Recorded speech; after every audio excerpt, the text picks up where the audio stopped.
ठीक है आप लोग ना? हाँ जी सर, सर, ठीक बिल्कुल। है सर। ये अमित जी ने जो ये प्रोग्राम आप शुरू सभी किया को है सर सादर आज। प्रणाम। आज जैसा कि हम जान रहे हैं कि शिक्षा मंत्रालय भारत सरकार के निर्देशानुसार सभी केंद्रीय विश्वविद्यालयों ने आगामी अकादमिक सत्र या जो चल रहा है इसी सत्र को आजादी का अमृत महोत्सव एक थीम देते हुए कार्यक्रम आयोजन करने का निर्देश दिया है।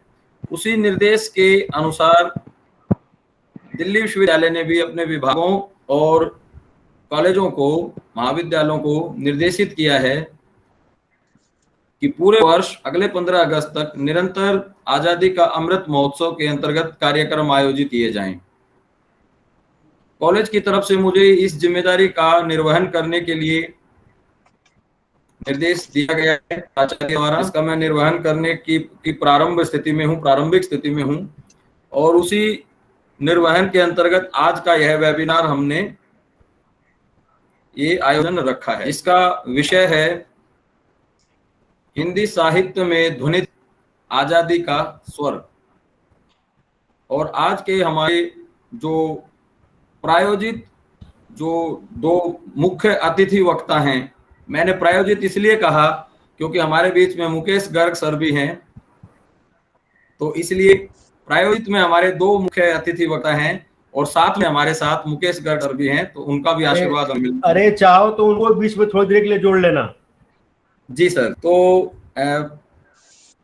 सबसे पहले महात्मा गांधी अंतर्राष्ट्रीय हिंदी विश्वविद्यालय से साहित्य पीठ के अधिष्ठाता और अंतर्राष्ट्रीय जो एक पत्रिका है साहित्य वर्तिका, वो उसके प्रधान संपादक हैं और मध्यकाल और आधुनिक साहित्य के विद्वान हैं। तो मैं सर ने जैसे आग्रह किया है कि वो कुछ समय उपरांत लीव करना चाहेंगे कुछ अन्य कारणों से, व्यक्तिगत कारणों से, तो मैं सबसे पहले तो सर को ही आमंत्रित करूंगा। और साथ में मैं बता दूं प्रोफेसर अनिल राय हमारे बीच में हैं।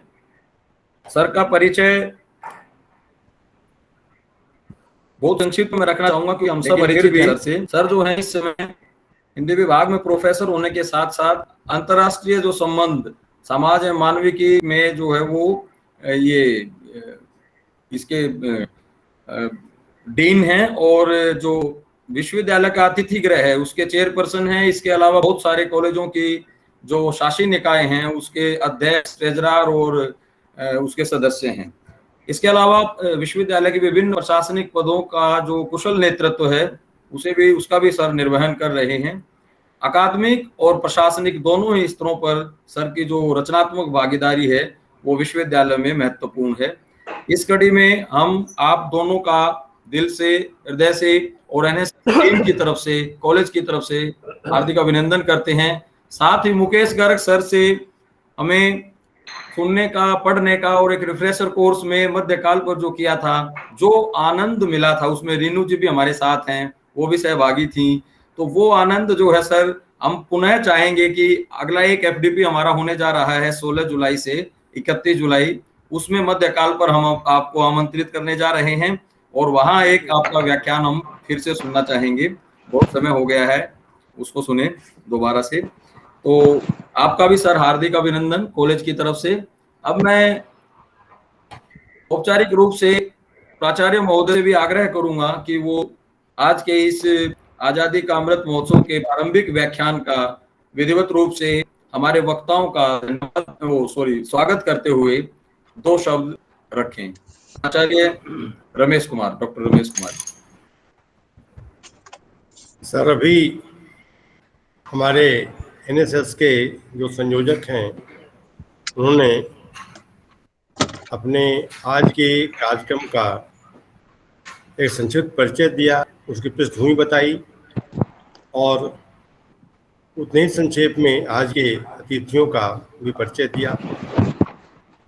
हमारे आज के मुख्य वक्ता और मुख्य अतिथि जो वरिष्ठ साहित्यकार प्रोफेसर अवधेश जी हैं, अनिल राय साहब हैं, मुकेश गर्ग जी हैं, मेरे तमाम साथी हैं, उन सभी का प्रिंसिपल के हैसियत से स्वागत करते हैं उनका अभिनंदन करते हैं और हमारे इस कार्यक्रम से के लिए समय निकाला, हमसे जुड़े, उसके लिए प्राचार्य, हमारे साथी, हमारा महाविद्यालय, हम सब आपके अनुग्रहित हैं सर, और इस अवसर का इंतजार कर रहे थे। वैसे जहाँ तक इस विषय के बारे में बताने की बात है, इस पे तो प्रकाश डालने का दायित्व आप पे है। मैं थोड़ा सा इतना कहूँगा कि मैं चूँकि राजनीति शास्त्र का विद्यार्थी हूँ, तो ये जो अमृत महोत्सव है, ये हमारे आज़ादी के जो हीरक जयंती है, जो डायमंड जुबली है, उसके अवसर पे इसकी घोषणा हुई है। 75 सप्ताह तक मनाई जाएगी। अमृत कहा गया, नेक्टार है, जाइलर है, और इसमें पूरे आज़ादी और आज़ादी के पहले, आज़ादी के बाद इस सारे उपलब्धियों का लेखा जोखा प्रस्तुत करने का उद्देश्य है, किया भी जा रहा है। और सरकार का एक बड़ा ही एक उत्साहवर्धक, ज्ञानवर्धक राष्ट्रीय कार्यक्रम है। एक्चुअली जब उत्तर भूमंडलीकरण हुआ, पोस्ट ग्लोबलाइजेशन, उसमें सभी लोग ग्लोबलाइजेशन को छोड़ के अपने अपने राष्ट्रीय पहचान में चले गए। तो उसी राष्ट्रीय सम्मान, राष्ट्रीय पहचान के क्रम में आत्मनिर्भर भारत और ये अमृत भारत, बहुत सारे कार्यक्रमों को घोषणा की गई। ये पीछे 12 मार्च को ही, जब दांडी मार्च के दिन ही इसकी घोषणा की गई, और अब ये चलता रहेगा और बहुत सारे कार्यक्रम होते रहेंगे, और सारे कार्यक्रम को उसके बाद भी लोग उसको वो भी मान्य, उत्साहवर्धन करेंगे, उसका ज्ञान वर्धन करेंगे, इससे भारत का सम्मान मान बढ़ेगा। और इस पे पूरे अकादमिक वर्ल्ड में कुछ सरकारी महकमे में भी इस पर चर्चा हो रही है।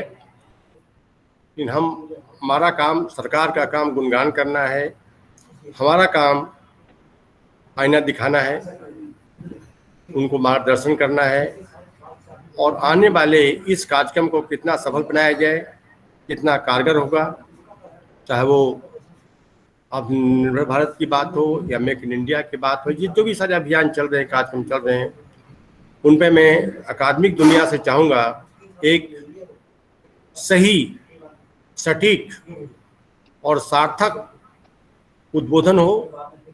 इस उद्बोधन से कुछ तटस्थ निष्कर्ष निकले, जो आने वाले दिनों के लिए, सरकार के लिए, समाज के लिए और हमारे अकादमिक दुनिया के लिए भी एक रास्ता दिखाने वाला एक प्रकाश हो। और मैं इसी उम्मीद के साथ एक बार फिर से सभी विद्वज्जनों का इस कार्यक्रम में स्वागत करता हूं, और उम्मीद करता हूं कि उनके वचनों का बहुत ज़्यादा दूरगामी प्रभाव पड़ेगा। और मैं आग्रह करता हूं अपने संयोजक महोदय डॉक्टर अमित सिंह जी से कि वो कार्यक्रम का संचालन करें, और हमारे आए हुए अतिथियों, जो जैसे कि अभी सर कह रहे थे, जो गांव गए हुए हैं, नेटवर्क की भी प्रॉब्लम है, और घर से बहुत दूर आकर उनको इस कार्यक्रम से जुड़ना पड़ा, आगे शायद कहीं जाना भी है, तो सर का कोई व्यवधान ज़्यादा ना हो, उस तमाम परिस्थितियों को ध्यान रखते हुए। अनिल राय साहब खुद ही बहुत व्यस्त हैं, उन्होंने अपनी व्यस्तता बताई, और काफ़ी उनका आशीर्वाद और सहयोग हमें प्राप्त रहा है। सर, मैं आप व्यक्तिगत आभार व्यक्त करना चाहूँगा, जबकि वो अवसर नहीं है, लेकिन फिर भी मैं अवसर का फ़ायदा उठा लूँ। मोदी जी कहते हैं आपदा को भी अवसर बनाना चाहिए, ये तो अवसर है ही।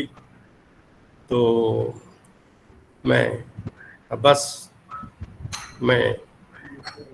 अपने साथी से आग्रह करूँगा कि मैं अपनी वाणी को विराम दूँ, और वो अपने कार्यक्रम का संचालन का आरंभ करें, श्री गणेश करें।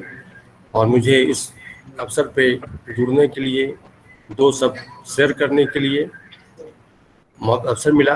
मैं सभी लोगों का आभार व्यक्त करना चाहूँगा और मैं अपनी वाणी को यहीं पे विराम देना चाहूँगा। अमित भाई, आप प्रोग्राम को आगे लेकर चलें। धन्यवाद। बहुत बहुत धन्यवाद सर। श्रीधर पाठक ने कहा, जय जय प्यारा भारत देश रहे स्वतंत्र। या मैथिली शरण गुप्त जी ने कहा, हम कौन थे क्या हो गए हैं क्या होंगे अभी, आओ विचारें आज मिलकर ये समस्याएं सभी। तो आजादी का अमृत महोत्सव 1947 और उससे पहले की जो लड़ाई थी, जो संघर्ष था, और जिस तरह से सर बता रहे हैं कि घर से बाहर आए हैं, तो कुछ कुछ आभास वैसा हमें हो गया है कि घर थे या नहीं थे, हम घरों में थे या नहीं थे, अपने घर को मुकम्मल करने के लिए जो लड़ाई लड़ी जा रही थी, कुछ कुछ आभास भी उसका हो गया है। तो मैं अब विलंब न करते हुए इस क्रम में आज के हमारे मुख्य अतिथि वक्ता प्रोफेसर अवधेश कुमार जी को आमंत्रित करना चाहूंगा। और सर, आप अपनी बात रखिए। Professor Awadhesh Kumar sir.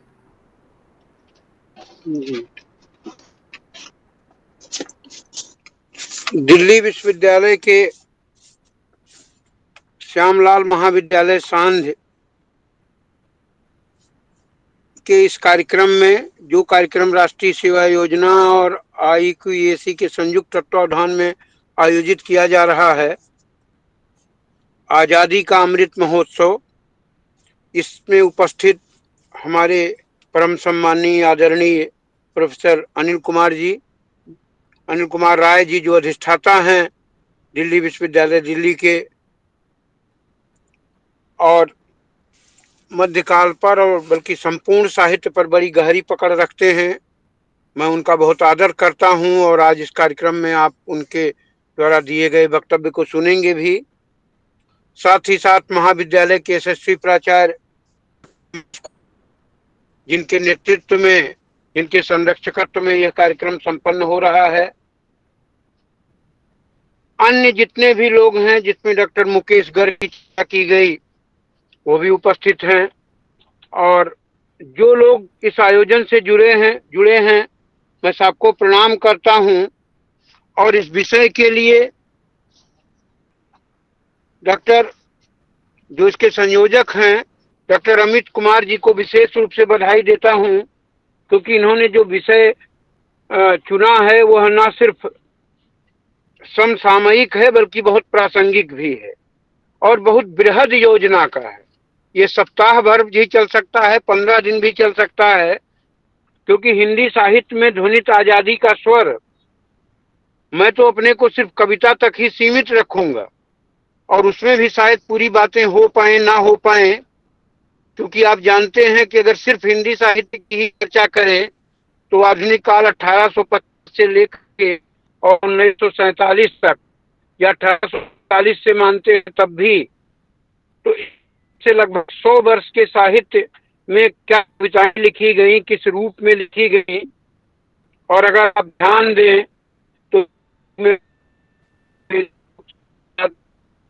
और थोड़ा प्रयोगवाद, एक कविता क्योंकि 43 में प्रयोगवाद भी हो जाए, तो कविता का, क्योंकि विषय हिंदी साहित्य में ध्वनित आजादी का स्वर, अनेक रचनाकारों ने इस पर अपनी लेखनी चलाई है, लेकिन कुछ अनछुए रह गए हैं और कुछ की चर्चा बड़े जोर शोर से हुई है।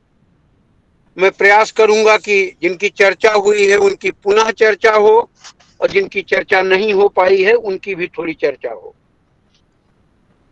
दरअसल, और मैंने आपसे निवेदन किया कि इस 100 वर्ष की कविता की यात्रा में अनेक पड़ाव आए हैं। कविता का स्वर भी बदला है, उसकी संवेदना भी बदली है, उसकी धारा भी बदली है और कविता के तेवर भी बदले हैं, कहने का ढंग भी बदला है। तो एक तरह से और युग की मांग के अनुरूप उसकी प्रवृत्तियां भी बदली है। तो ऐसी स्थिति में आप अगर ध्यान दें, मैं बार बार आपसे निवेदन कर रहा हूं कि विषय बहुत बड़ा है। मैं कथा साहित्य पर नहीं जा रहा हूं, मैं नाटक में नहीं जा रहा हूं, सिर्फ अपने को कविता में सीमित कर रहा हूं और कविता में भी पूरी मुकम्मल बात हो पाएगी मुझे संदेह है, लेकिन फिर भी मैं प्रयास करूंगा कि कुछ उसकी सामान्य चर्चा हो। मित्रों, भारतीय युग का जो साहित्य है, भारतीय युग के साहित्य में मुख्यतः 3 बातें प्रमुख हैं, चाहे वो कविता का स्वर हो, चाहे गद्य का स्वर हो। एक तो हमारा देश कैसे आजाद हो, दूसरी बड़ी समस्या है उनकी कि हमारी जो सामाजिक कुरीतियां हैं वो कैसे दूर हों, और तीसरा हमें नारी की स्वतंत्रता कैसे मिले, इस पर भी। क्योंकि अगर भारतीय युग पर आप ध्यान देते हैं और गहराई से ध्यान देते हैं, अनेक विधाओं पर, चाहे वो नाटक हो, चाहे पत्रकारिता का स्वरूप हो, चाहे कविता का हो, सब पर वो लेखनी चला करके, और एक तरह से भाषा का परिष्कार रूप तो द्विवेदी युग में प्रारंभ होता है। भाषा तो उस युग में बहुत महत्वपूर्ण नहीं रहती और जाहिर है, लेकिन भाषा का जो तेवर है, भाषा की जो जिंदा दिली है, आचार्य शुक्ल के शब्दों में कहें तो भाषा की जो जिंदा दिली है वो भारतीय युग में दिखाई देती है। भारतीय पर यह भी आरोप है कि उनमें राष्ट्रभक्त की चेतना प्रबल है कि राजभक्त की चेतना प्रबल है, क्योंकि वो कई बार प्रकारांतर से विक्टोरिया रानी के गीत भी गाते हैं। लेकिन मेरी दृष्टि में भारतेंदु में राष्ट्र की चेतना सबसे प्रबल है।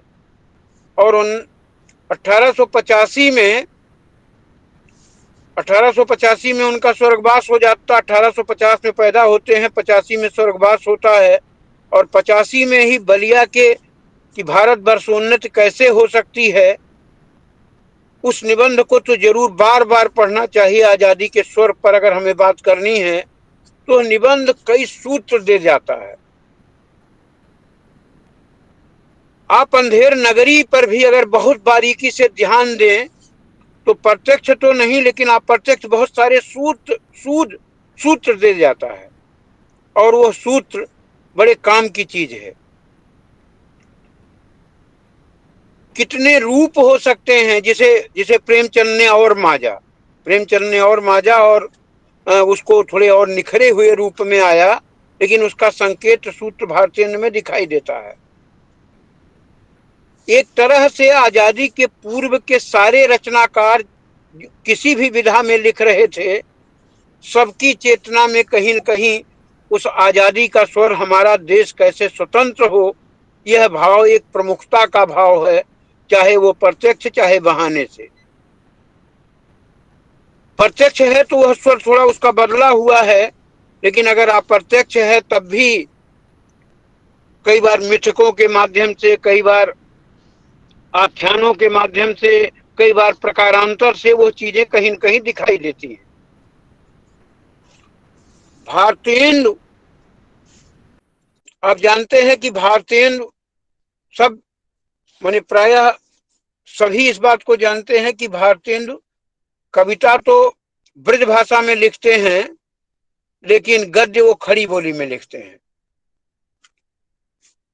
लेकिन कविता भी वो खड़ी बोली में लिख सकते थे, लेकिन चूंकि ब्रज भाषा का बहुत अधिक प्रभाव था, ब्रज के लता पता मुँह कीजे, गोपी पद पंकज पावन की रज्जा में सिर भीजे, आवत जात कुंज की कलियन रूप सुधा नित पीजे, श्री हरिचंद यह बर दीजे।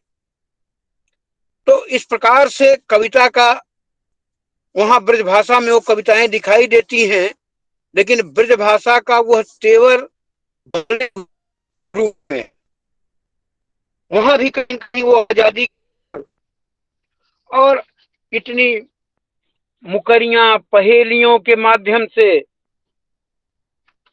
3 बुलावे 13 हावे, निज निज विपदा रोई सुनावे,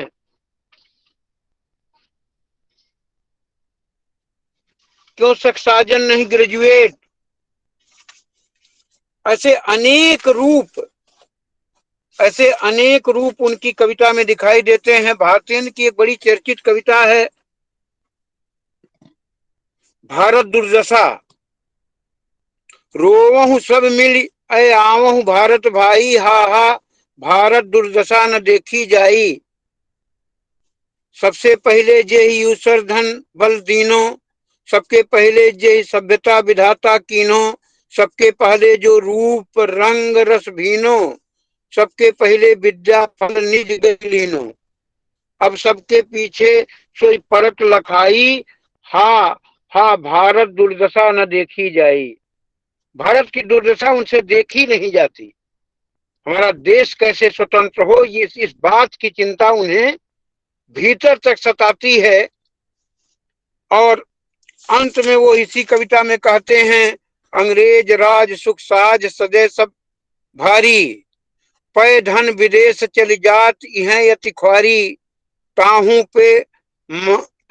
पे महगी काल रोग विस्तारी, दिन दिन दूने दुख ईस देत हाहारी, सबके ऊपर टिकस की आफत आई, सबके ऊपर टिक्कस की आफत आई, हा हा भारत दुर्दशा देखी न जाई। मतलब कहते हैं कि हमारा धान अंग्रेज कई प्रकार का शोषण कर रहे थे। यहां से कच्चा माल कम पैसे में खरीदते थे, उसे पक्का बनाने के लिए इंग्लैंड भेजते थे, और वहां से जब माल बन जाता था तब भारत के बाजारों में महंगे दामों पर बेचते थे। ऐसी दशा का त्याग, जिसे बाद में गांधी जी ने कहा कि भाई हमें स्वदेशी को अपनाना है, क्योंकि हमें बाहर से बने हुए वस्त्र को नहीं पहनना है। हमें जो हथकरघे का वस्त्र है, हमें जो सूती वस्त्र है, हमें जो खादी वस्त्र है, जो देसी मिलों में बना हुआ वस्त्र है, उसी को पहनना है, सब कुछ त्यागना। क्योंकि गांधी जैसे परम अहिंसक पुजारी को भी अंततः करो या मरो का नारा देना पड़ा, और अंततः जो असहयोग आंदोलन, सविनय अवज्ञा आंदोलन की बात कर रहे थे, उनको भी जा करके भारत छोड़ो आंदोलन की बात करनी पड़ी। और जो नमक सत्याग्रह आंदोलन, असहयोग आंदोलन और एक प्रकार से सविनय अवज्ञा आंदोलन, अनेक प्रकार के आंदोलनों के प्रणेता थे जो पूरी तरह अहिंसक तो वो रहे, लेकिन कहीं न कहीं उनके भी तेवर में थोड़ा परिवर्तन आया, और 1942 में भारत छोड़ो आंदोलन का नारा दिया, और जिसमें उनके थोड़े तेवर बदले और उन्हें विवश होकर कहना पड़ा करो या मरो का नारा दिया।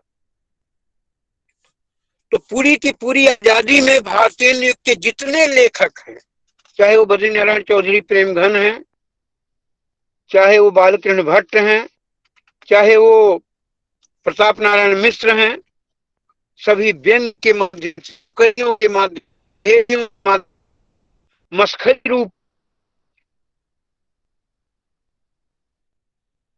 मार्मिक, और कहते हैं कि सुनने के लिए विवश होते हैं अपने अपने ढंग से। उस समय शीर्षक होते थे कछुआ धर्म, मारिस मोह कुठाओं। अपने गद्य को बहुत दिलचस्प बनाने के लिए बद्रीनारायण चौधरी प्रेमघन ने एक जगह लिखा कि दो दलों की दलादली में दलपत का विचार दलदल में फंस गया। तो इस प्रकार से मतलब हमारी जनता कैसे, ददरी के मेले में जनता कैसे शिक्षित हो। 24 घंटे में वो अंधेर नगरी नाटक लिखा गया। जब मैंने उसे बड़ी बारीकी से देखा तो लगा कि भारतीय जनता को मूर्ख बनाने के कितने तरीके हो सकते हैं, उसका सबका लेखा जोखा उसमें विद्यमान है। कितने प्रकार के साग हो सकते हैं, 20 प्रकार के सागों की उसमें लगभग 18 से 20 प्रकार के सागों की चर्चा है। तो हमारी जनता कैसे प्रशिक्षित हो सकती है, उस जनता को प्रशिक्षित करने के लिए बड़ा भारी उपकार भारतेंदु हरिश्चंद्र का है मात्र 35 साल की अवस्था में। इसीलिए हिंदी साहित्य का प्रत्येक विद्यार्थी उन्हें ठीक से जानता है, और हम लोग विवश होकर के कहते हैं वह एक व्यक्ति नहीं संस्था है, और जो अपने ढंग से यानी 3 ही चेतना भारतेंदु की प्रमुख है। हमारा देश कैसे स्वतंत्र हो, नारी की स्वतंत्रता कैसे उभर करके आए, और हमारी सामाजिक कुरीतियां इतनी थी वो कैसे दूर हों। अभी डॉक्टर अमित सिंह जी ने श्रीधर पाठक की कविता का वो दृष्टांत दिया था। निसंदेह बड़ी महत्वपूर्ण कविता है श्रीधर पाठक की। श्रीधर पाठक आप जानते, आप सब लोग जानते हैं कि द्विवेदी युग के 4 बड़े कवि हैं, श्रीधर पाठक, रामनरेश त्रिपाठी और मैथिली शरणगुप्त, अयोध्या सिंह उपाध्याय। स्वप्न पथिक और मिलन लिखने वाले रामनरेश त्रिपाठी, श्रीधर कश्मीर सुषमा गुणवंत हेमंत जैसे कश्मीर की सुषमा का गान कर रहे हैं। श्रीधर पाठक लिखते हैं कि जय जय प्यारा जग से न्यारा, शोभित सारा देश हमारा, जगत मुकुट जगदीश दुलारा, जय सौभाग्य सुदेश, जय जय प्यारा भारत देश, प्यारा देश जय देवेश, जय अशेष सुहृद विशेष, जहान संभव अघ का लेस, केवल पुण्य प्रदेश, अघ माने पाप, जय जय प्यारा भारत देश, स्वर्गिक शीश फूल पृथ्वी का, प्रेम मूल प्रिय लोक त्रयी का, सुललित प्रकृत नटी का टीका, जो निष्का राकेश, निष्मन रात्रि और राकेश माने चंद्रमा, जय जय प्यारा भारत देश। तो इस प्रकार से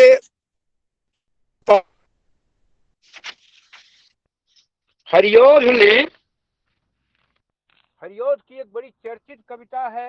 हरियोध आप जानते हैं कि अयोध्या सिंह उपाध्याय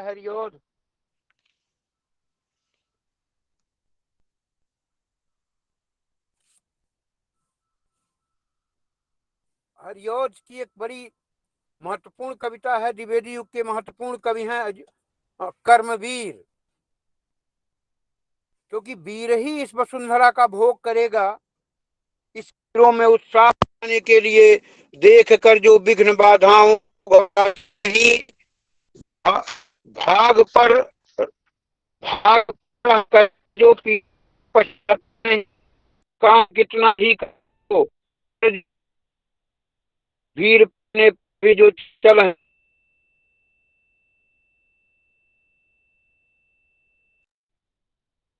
सब जगह सब काल में रहने के फूल फले आज करना कर देते हैं उसको ही दिखाते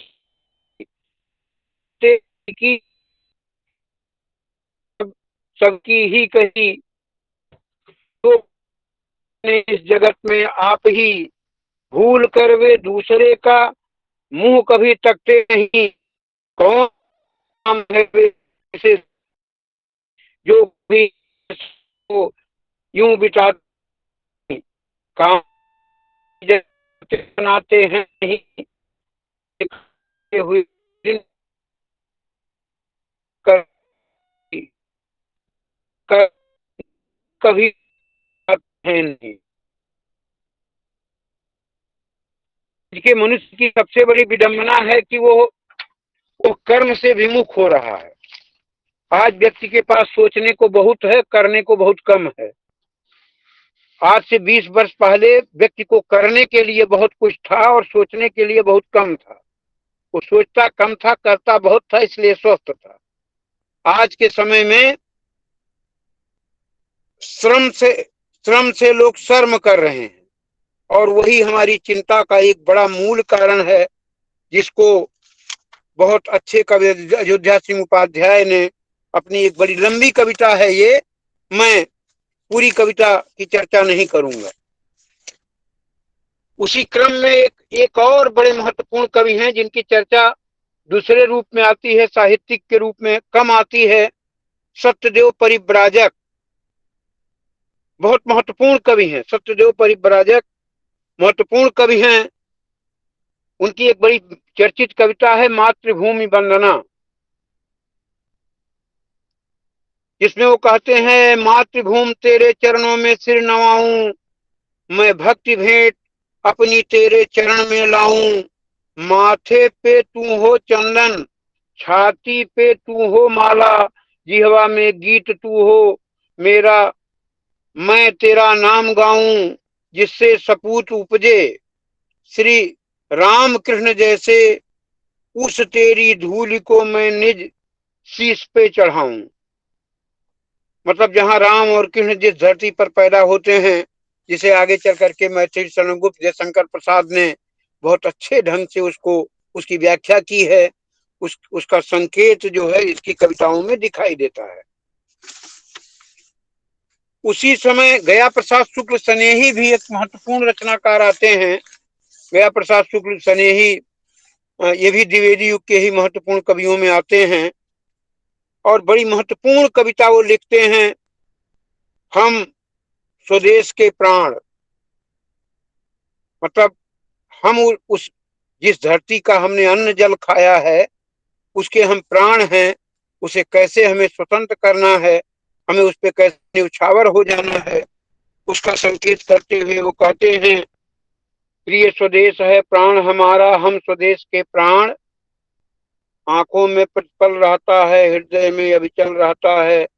यह है सबल, सबल हैं हम भी, इसके बल में बल रहता है और सबल इसको करना है, करके नवनिर्माण हम स्वदेश के प्राण। यही हमें जीना मरना है, हरदम इसका दम भरना है, सम्मुख अगर काल भी आए, चार हाथ उससे करना है। पूरे काल तो लड़ जाने की बात कर रहे हैं, कह रहे हैं यही हमें यही जीना है, यही मरना है, यही मेरा प्यारा भारतवर्ष है।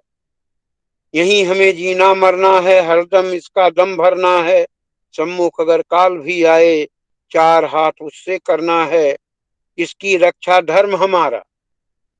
मित्रों, धर्म पर बड़ी चर्चा है और बड़े लंबे अनुभव के बाद मुझे लगता है कि जो धर्म को ठीक से जान गया, और वो धर्म सांप्रदायिकता के अर्थ में नहीं, ये धर्म धार्यते धर्म के अर्थ में, अध्यापक का सबसे बड़ा धर्म विद्याध्यापन है, विद्यार्थी का सबसे बड़ा धर्म उसका विद्याध्ययन है। हमें लगता है जो अपने धर्म को जान गया, धर्म माने भारत का एक प्राण तत्व है। इसलिए जितने भी स्वदेशी आंदोलन के जितने भी रचनाकार हैं वो धर्म की बात जरूर कहते हैं। इसकी रक्षा धर्म हमारा, यही हमारा प्राण, हम स्वदेश के प्राण, माने हम स्वदेश के प्राण हैं। एक मंचों पर गए जाने वाले मन्नन द्विवेदी हैं। मन्नन द्विवेदी बड़े रचनाकार हैं। मन्नन द्विवेदी ने भी एक कविता लिखी है अपनी देश की आजादी के लिए, और जन्म दिया माता सा जिसने किया सदा लालन पालन, जिसके मिट्टी जल से ही है रचा गया हम सबका तन, गिरिवर गण रक्षा करते हैं उच्च उठा के श्रृंग महान, जिसके लता द्रुमादिक करते हमको अपनी छा दान, माता केवल बाल काल में निज अंकम में धरती है, हम अशक्त उस तलक नहीं तक पालन पोषण करती है। जब तक हम अशक्त रहते हैं मेरी माता जिस प्रकार से लालन पालन करती है, ऐसा ही लालन पालन मेरी माता के सदस्य हमारी ये भारत माता करती रही है। आप जानते हैं कि स्वाधीनता आंदोलन में जिन बड़े रचनाकारों का नाम, और लगभग छायावाद के प्रारंभिक दौर में एक महत्वपूर्ण रचनाकार का नाम आता है, लोचन प्रसाद पांडे। लोचन प्रसाद पांडे की भी बड़ी एक चर्चित कविता है, हमारा प्यारा भारतवर्ष आज सभ्यता सद्म पुण्य का पद्म विश्व आदर्श, राम राज सुख सेतु समरकृत केतु प्रजा का हर्ष, सक्षासन की सृष्टि शांति सदवृष्टि आर्य उत्कर्ष, स्वतंत्रता की खान जात अभिमान ज्ञान भंडार, ऋषि समाज की शुभ स्वराज की भूमशील श्रृंगार, रवि प्रताप का कवि कलाप का केंद्र, प्रकृति छवि धाम, शिव सुबेश का बल विशेष का देश तीर्थ अभिराम, दीन बंधु का दया सिंधु का प्रेम निकुंज विशाल, बल निर्बल का शासक खल का विश्व सखा गोपाल, माने वसुधैव कुटुंबकम की भावना। तो एक तरह से छायावाद तक, प्रगतिवाद में थोड़ा सा स्वर आक्रामक तो हुआ है, लेकिन छायावादी कविता तक एक तरह से कहीं न कहीं स्वाधीनता के आंदोलन की एक विश्व बंधुत्व के पूरे बात को लेकर के पूरी उसकी उसकी पूरी पृष्ठभूमि को लेकर के जिस रूप में स्वाधीनता आंदोलन अपने चरम उत्कर्ष पर था, बदले हुए तेवर में बाद में दिखाई देता है, लेकिन थोड़ा सा स्वर बदला है। यहाँ थोड़ी थोड़ी विराट संस्कृति और विशाल चेतना के साथ वो रूप दिखाई देता है। जिस दद्दा को मैथिली शरणगुप्त राष्ट्र कवि के रूप में हम लोग जानते हैं, बड़ा रचनाकार है। अनेक किसान, पंचवटी, अनक, तिलोत्तमा, अनेक रचनाकारों का भारत भारती तो एक प्रकार से स्वाधीनता आंदोलन की लड़ाई के वो सारे बिंदु उसमें मौजूद है। हम कौन थे, क्या हो गए, क्या होंगे अभी, आओ मिलकर विचारें ये समस्याएं सभी। वह जब भारत भूमि की बात करते हैं तो भारत की सारी स्वतंत्रता का, उसकी प्रकृति का, उसके शीर्ष का, उसके मध्य भाग का, उसके पैरों का, एक तरह से भारत माता का पूरा चित्र बना करके, उसकी नदियां, उसके जल, उसमें रहने वाले लोग, माने भारत की प्राकृतिक सुंदरता से लेकर के भारत के बीच रहने वाले समस्त लोगों का एक व्यवस्थित रूप जब मातृभूमि कविता में देते हैं तो निसंदेह हो कविता देखते बनती है। कविता बड़ी है, लेकिन इस अवसर पर मैं थोड़ा उसका जरूर वाचन करना चाहूंगा कि नीलांबर परिधान हरित तटपट, नीलांबर परिधान हरित पट पर सुंदर है, सूर्य चंद्र मुकुट मेखला रत्नाकर है, नदियां प्रेम प्रवाह फूल तारे मंडन है, बंदी जन खग वृंद शेष फन सिंहासन है, करते अभिषेक पयोध हैं बलिहारी इस देश की, हे मातृभूमि तू सत्य ही सगुण मूर्ति सर्वेश की। तू सगुण मूर्ति सर्वेश, ईश्वर के रूप में तुम दिखाई देती। निर्मल तेरा नीर अमृत के सम उत्तम है, शीतल मन सुगंध पवन हर लेता श्रम है, सद ऋतुओं का विविध दृश्य अद्भुत क्रम है, हरियाली का फर्श नहीं मखमल से कम है, शशि सुधा सींचता रात में तुझ पर चंद्र प्रकाश है, हे मातृभूमि दिन में चरण करता तम का नाश है। और अलग अलग है, अंतिम में वो कहते हैं क्षमा मई तू दयामयी, क्षेम मई है सुधामयी, वात्सल्यमयी तू प्रेममयी है। जो भारतीय संस्कृति के महान गुणों की चर्चा की जाती है, जिसमें उदात्तता है, प्रेम है, वात्सल्य है, समर्पण है, शरणागत की रक्षा है, ये सारा का सारा भाव। क्षमामयी तू दयामयी है, क्षेममयी है सुधामयी, वात्सल्यमयी तू प्रेममयी है, विभव शालिनी विश्व पालिनी, दुख हरती है, भय निवारणी, शांत कारिणी, सुख करती है, हे शरणदायिनी देवी तुम करती सबका त्राण है। तुम पूरे संसार के दुखों का निवारण करने वाली हो। जिसे जयशंकर प्रसाद किसी समय कहते हैं कि चुन चुन ले रे कण कण से, जगती की सजग व्यथाएं, कहने को रह जाएंगी जनरंजन करी कथाएं। हे शरणदायिनी देवी तुम करती सबका त्राण है, हे मातृभूमि संतान हम तू जननी तू प्राण है। मातृभूमि की कुछ पंक्तियों को मैंने छोड़ दिया क्योंकि हमें समय को भी देखना है और अपनी बात में 5-7 मिनट में समाप्त करने वाला हूं। और एक तरह से देखें कि रामधारी सिंह दिनकर आगे जाते हैं, लेकिन उसके पहले छायावाद के समानांतर जो नरेंद्र शर्मा हैं, रामेश्वर शुक्ल अंचल हैं, भगवती चरण वर्मा हैं, और एक प्रकार से रामेश्वर शुक्ल अंचल, भगवती चरण वर्मा, सुभद्रा कुमारी चौहान, वीरों का कैसा हो बसंत, इस प्रकार की कविताएं आती हैं। और दिनकर तो आगे चल करके जिस जवाहरलाल नेहरू का वो गुणगान करते हैं तो बीच बीच में कहते हैं कि नहीं वो सब मुझे नहीं चाहिए, मेरा वीर जवाहर मुझको वापस दे दो। जो स्वाधीनता की आजादी की लड़ाई में लड़ने वाला व्यक्ति है वो हमें चाहिए, मुझे वीर सपूत चाहिए। जिसकी सारे रचनाकार मांग कर रहे हैं। हमें आजादी प्राप्ति के बाद भोगने वाले व्यक्ति की जरूरत नहीं है, उस त्याग करने वाले, समर्पण करने वाले व्यक्ति की जरूरत है, जिसके लिए अनेक रचनाकारों ने अपने ढंग से चीजों को व्याख्यायित किया। एक बड़ी महत्वपूर्ण कविता है जयशंकर प्रसाद की। एक कविता तो उनकी है ही, हिमाद तुंग सुंग से प्रबुद्ध शुद्ध भारती, स्वयं प्रभा समझला स्वतंत्रता पुकारती, आराती सैन्य सिंधु में सुप्रवाग्नि से बहो, और जयी हो विजय बनो। आराती सैन्य सिंधु में सुप्रवाग्नि से बहो, और असंख्य कीर्ति रश्मियां विकीर्ण दिव्य दाहसी, रुको न सूर्य साहसी, इस रूप में आती हैं।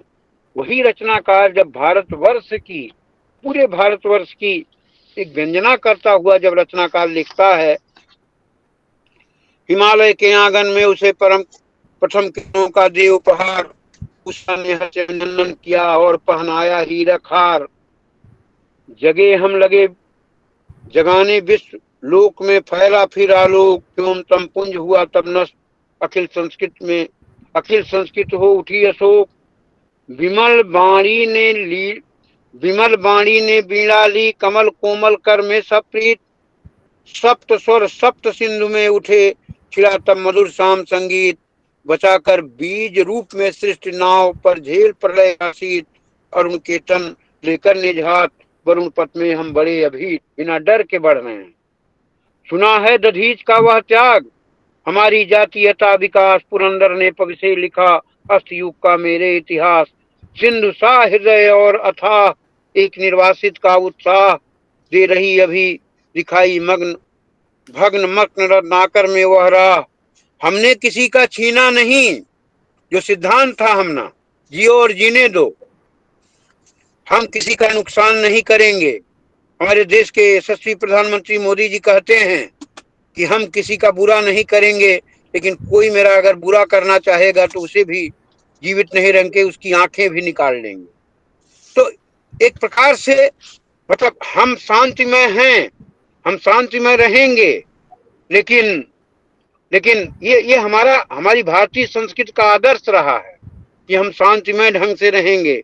हमने किसी का छीना नहीं, प्रकृति का रहा पालना यही, हमारी जन्मभूमि थी यही, कहीं से हम आए थे नहीं, जातियों का उत्थान पतन, आधियां झड़ी समीर प्रचंड, खड़े देखा झेड़ा हंसते प्रलय में, पले हुए हम वीर, चरित्र के पूत, एक एक पंक्ति में पूरी की पूरी एक कथा है। चरित्र के पूत भुजा में शक्ति, हम चरित्र में बहुत पवित्र थे। आज की समस्या क्या है?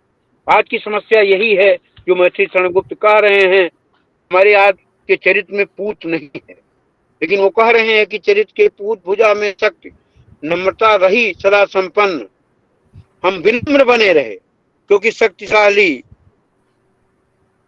दिनकर जी ने एक जगह लिखा है ना, क्षमा सोहती उस भुजंग को जिसके पास गरल हो, तो नम्रता सदा रही संपन्न, हृदय के गौरव में था गर्व, किसी को देख न सके विपन्न, हमारे संचय में नाथ्यान अतिथ थे सदा हमारे देव, वचन में सत्य हृदय में तेज, प्रतिज्ञा में रहती थी टेव, वही है रक्त वही है देश, वही साहस है वैसा ज्ञान, वही है शांति वही है शक्ति, वही हम दिव्य आर्य संतान, जिए तो सदा उसी के लिए, यही अभिमान रहे या हर्ष, निछावर कर दें हम सर्वस्व हमारा प्यारा भारतवर्ष।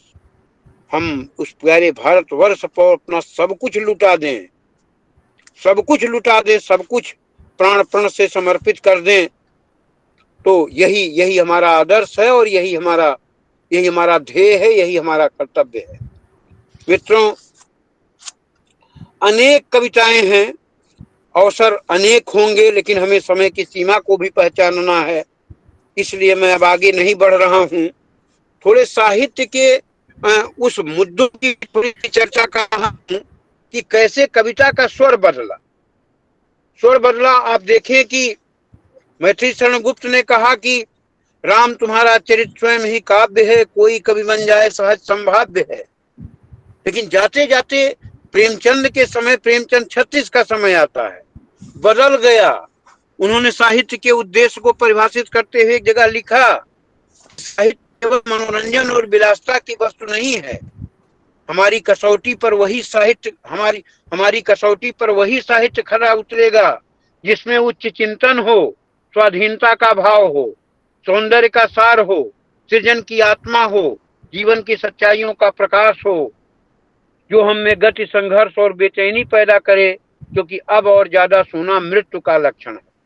प्रेमचंद 36 में कह रहे हैं कि जिसमें स्वाधीनता का भाव हो, सौंदर्य का सार हो, मैंने एक तरह से सत्यम शिवम सुंदरम की उस पवित्र भावना को, जिसे मैत्री शरणगुप्त, जिसे जयशंकर प्रसाद बहुत पुनीत भाव से कह रहे हैं, उसे गद्य में रूपांतरित करते हुए प्रेमचंद कह रहे हैं स्वाधीनता के भाव को, उसी भाव को उस अलख जगाने के लिए भाई डॉक्टर अमित सिंह ने हिंदी साहित्य में ध्वनित आजादी के स्वर के माध्यम से राष्ट्रीय सेवा योजना और IUCAC के संयुक्त तत्वाधान में जो वेबिनार आयोजित किया है श्यामलाल महाविद्यालय सांध दिल्ली विश्वविद्यालय द्वारा, मैं पुनः उन्हें बधाई देता हूं कि इतने बड़े आयोजन के लिए इतना सीमित समय कम है। यह एक लंबी श्रृंखला चल सकती है और इस प्रासंगिक विषय पर आपने जो कुछ चीजों को कहने के लिए मुझे अवसर दिया, इसके लिए मैं आपके प्रति बहुत कृतज्ञ हूँ, संस्था के प्रति कृतज्ञ हूँ। और जब भी मुझे अवसर मिलेगा मैं आपसे जरूर मिलता रहूंगा। समय की अपनी मर्यादा है। हमारे बीच प्रोफेसर अनिल राय जी भी हैं जो साहित्य के बड़े मर्मज्ञ आचार्य हैं, उनको भी सुनना है, इसलिए समय की मर्यादा को पहचानते हुए मैं बात को यही पूरा करता हूं और पुनः संस्था के प्रति कृतज्ञता ज्ञापित करते हुए आप सभी को सादर प्रणाम करता हूं। बहुत बहुत धन्यवाद। बहुत बहुत धन्यवाद सर। और आपने ठीक कहा कि समय जो है इसके लिए बहुत लंबा खिंच सकता है और ये खिंचेगा, पूरे वर्ष खिंचेगा और ये श्रृंखला आगे बढ़ेगी। आपने बीच वक्तव्य के रूप में अपनी बात रख दी और हमें प्रेरित भी कर दिया कि इस साहित्य की अन्य विधाओं में भी हम इस ध्वनित स्वर को, हिंदी साहित्य में ध्वनित आजादी के ध्वनित स्वर को अन्य विधाओं के माध्यम से भी जानने और सुनने का आगे हमारी चेष्टा बलवती हुई है। तो बहुत दिन बीते राम प्रभु खोयो अपनो देश, खोवत है अब बैठ कर भोजन भाषा भेष। तो ये भी हमने प्रारंभिक आधुनिक युग के प्रारंभिक के स्वर में ही देखा, भारतेंदु द्विवेदी युग में ही। तो सर ने बहुत लयबद्धता से इतना आकंठ निमग्न होकर जो गीत गाए और कविता का वाचन किया, इनको यहाँ इस वाणी को सुनने का ही मन था निरंतर, लेकिन समय की अपनी सीमाएं हैं। और सर का बहुत बहुत आभार सर। उम्मीद करेंगे हम आप आगे भी हमारा आग्रह स्वीकार करेंगे। अब इसी क्रम में मैं प्रोफेसर अनिल राय सर से आग्रह करता हूं कि वो अपनी बात रखें। और प्रोफेसर अनिल राय सर।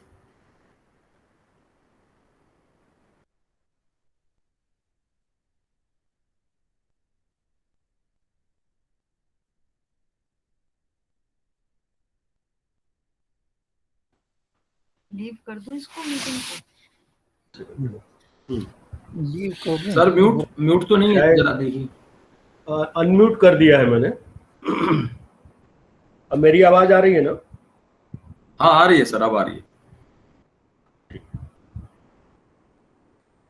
मेरे परम मित्र प्रोफेसर अवधेश कुमार जी, कॉलेज के प्राचार्य डॉक्टर रमेश कुमार, कार्यक्रम के संयोजक डॉक्टर अमित सिंह,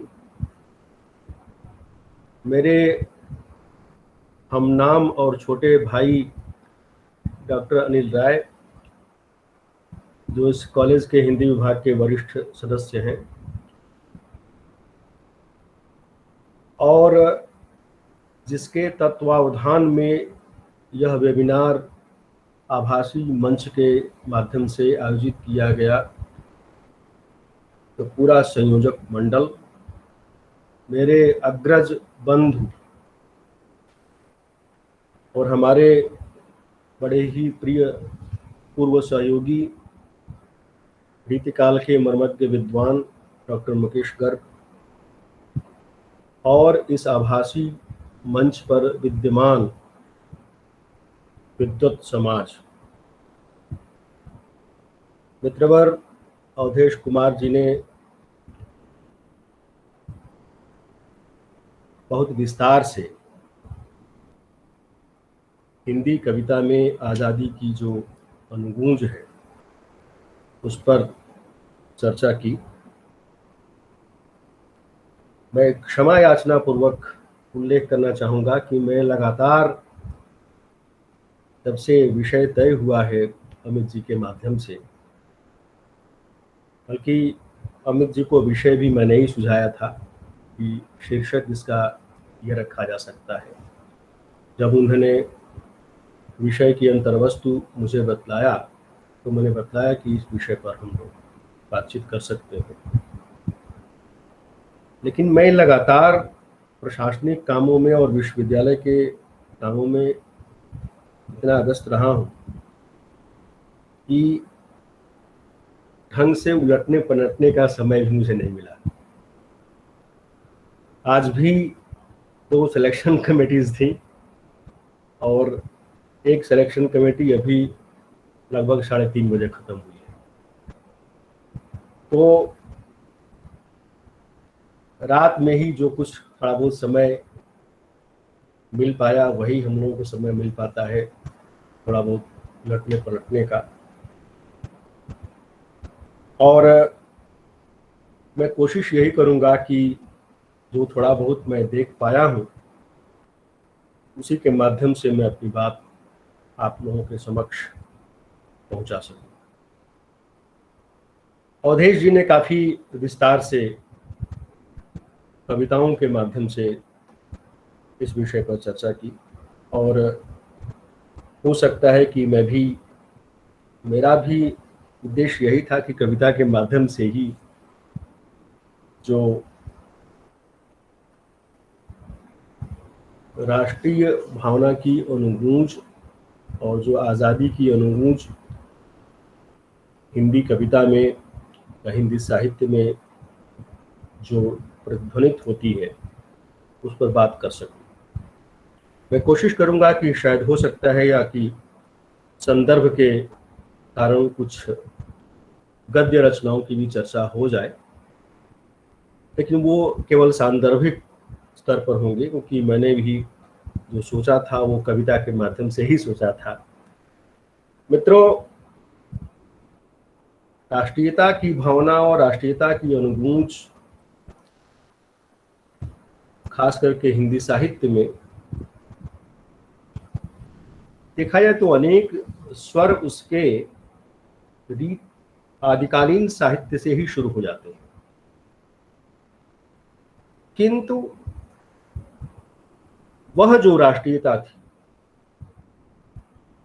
वह उतना प्रभावी नहीं थी और उसका स्वर बहुत सीमित था। एक जो महाकाव्य मिलता है विशालकाय पृथ्वीराज रासो, उसके माध्यम से हम चाहे सीमित राष्ट्रवाद ही क्यों न हो या सीमित आज़ादी ही क्यों न हो उसकी अनुगूंज देख सकते हैं। वीर भावना तो बहुत है, लेकिन मुक्ति और जो स्वदेश की जो चिंता है, जैसा कि मैंने कहा कि वह स्वदेश चिंता एक सीमित अर्थों में मिलती है, लेकिन उसकी अनुगूंज कहीं न कहीं हमें दिखाई पड़ती है। हालांकि इसको और पूर्व भी हम जा सकते हैं, सिकंदर के समय से उसको हम पीछे ले आ सकते हैं, जिसके बाद में अनुगूंज हम देखें कि प्रसाद के नाटकों में कैसे मिलती है। इसके बाद जो भक्त कवि हैं, उन भक्त कवियों में भी उस राष्ट्रीयता के मुक्ति के बीज विद्यमान है और इसका सबसे बड़ा तो प्रमाण है, महान भक्ति आंदोलन है जो एक ही समय में पूरे देश में फैलता है। रीतिकाल में भी जब हम प्रवेश करते हैं तो भूषण जैसे रचनाकार मिलते हैं और एक तरह से पूरे रीतिकाल में वे अपवाद हैं और छत्रसाल और शिवाजी को लेकर के जो रचनाएं की गई हैं वे कहीं न कहीं हमारी उस राष्ट्रीय भावना को व्यक्त करती हैं। कायदे से अगर देखा जाए तो आज़ादी की जो अनुगूंज है वह भारतेंदु युग में मिलती है और भारतेंदु युग के माध्यम से इसका व्यापक जो स्वर है वो छायावाद और उत्तर छायावाद तक जाता है। उसके बाद धीरे धीरे ये उनकी आज़ादी ही मिल जाती है। उसके बाद तो आज़ादी से जो मोहभंग हुआ उसकी अनुगूंज दिखाई पड़ी। अवधेश जी ने भारतेंदु युग के तमाम रचनाकारों का जिक्र किया। भारत दुर्दशा नाटक है भारतेंदु का, उसके माध्यम से भारतेंदु हमारी चेतना को झिझोड़ने का प्रयास करते हैं। हालांकि अब सब जानते हैं कि भारतेंदु के यहाँ या उनके मंडल के जो कवि हैं उनमें राज प्रशस्ति भी मिलती है। यह सामयिक दबाव हो सकता है, लेकिन जिस निद्रानाशक भाषण का जिक्र किया बलिया व ददरी के मेले में जो भारतेंदु ने दिया था, उससे भारतेंदु ने भारत की आत्मा को झकझोर दिया एक तरह से। और इस भारत दुर्दशा की मैं चर्चा कर रहा था, उसको लेकर के भारतेंदु स्वयं ही नहीं रोते हैं, बल्कि औरों को भी कहते हैं कि रोवहु सब मिली भारत भाई, हा हा भारत दुर्दशा न देखी जाए। ये एक युवा कविमन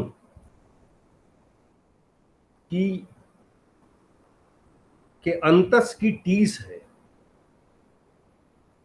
जो देश की दुर्वस्था, उसकी दुर्दशा को देख करके क्षत विक्षत होता है, लहूलुहान होता है। और यही नहीं, मेरा ख्याल है अवधेश जी ने भी उनकी अन्य कविताओं का भी जिक्र किया, जहां वो मुकरियों के माध्यम से व्यंग्य करते हैं ब्रिटिश साम्राज्यवाद पर और यह उनकी राष्ट्रवादिता, मतलब मैं तो ये कहूंगा कि ये राजभक्ति पर राष्ट्रवादिता का जो मुलम्मा चढ़ा है वो कितना पक्का है और वही मुझे लगता है कि भारतेंदु को हिंदी साहित्य में जीवित रखता है। जहां वो कहते हैं कि भीतर भीतर सब रस चूसे, क्यों सके सज्जन नहीं अंग्रेज, जाहिर बातन में अति तेज, क्यों सके सज्जन नहीं अंग्रेज। पूरी जो भारतेंदु युगीन कविता है उसमें आप देखेंगे कि चाहे वो राधा चरण गोस्वामी हों, जिन्होंने हमारा उत्तम भारत देश कविता लिखी, या बद्री नारायण चौधरी प्रेमघन हों, जिन्होंने धन्य भूमि भारत सब रत्नन की उपजावन जैसी पंक्तियां लिखी, और राधा कृष्ण दास,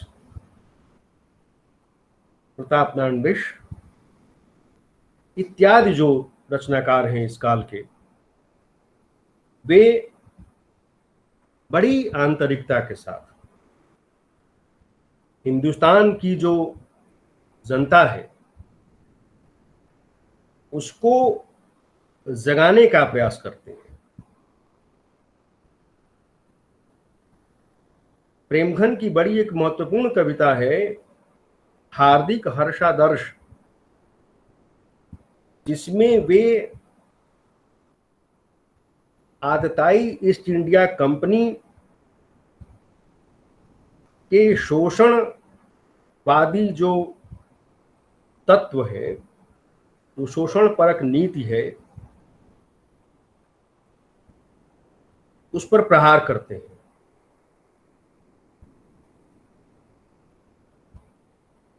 और वो जो रानी विक्टोरिया है,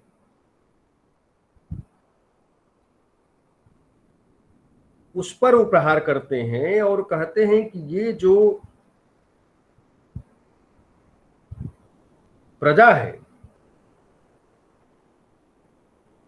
वो कहते तो है कि इसको अनाथ प्रजा को तुमने सनाथ किया, लेकिन उसमें व्यंग्य है। और इस व्यंग्य के माध्यम से, प्रतीकों के माध्यम से वे प्रतिरोध करते हैं अंग्रेजों का। यह जो भारतेंदु की कविता है,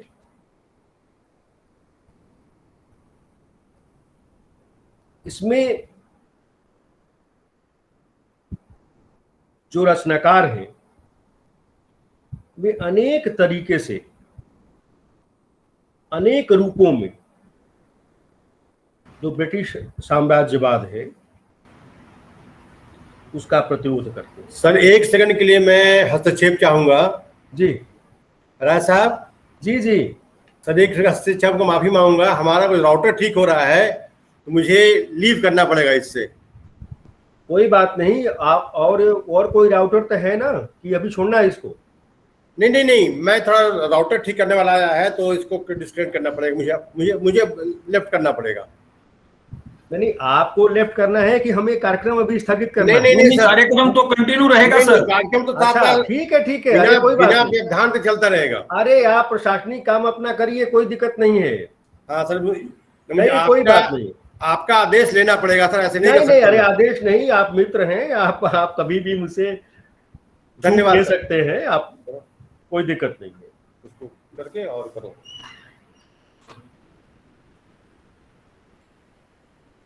का एक कोर्स है, बल्कि मैं कहना ये चाह रहा था कोशिश है और कुछ है कि अनेक रूपों में और अनेक तरह से प्रतीकों के माध्यम से हो गया ना, आवाज तो 21 दिन का होता है। हाँ, अब देखिए एक जगह मद्यपान के माध्यम से व्यक्त करते हैं अपनी व्यंग्योक्ति। मुँह जब लागे तब नहीं छूटे, जाति मान धन सबदन सब कुछ लूटे, पागल करी मोहि करे खराब, क्यों सखी सज्जन नहीं शराब।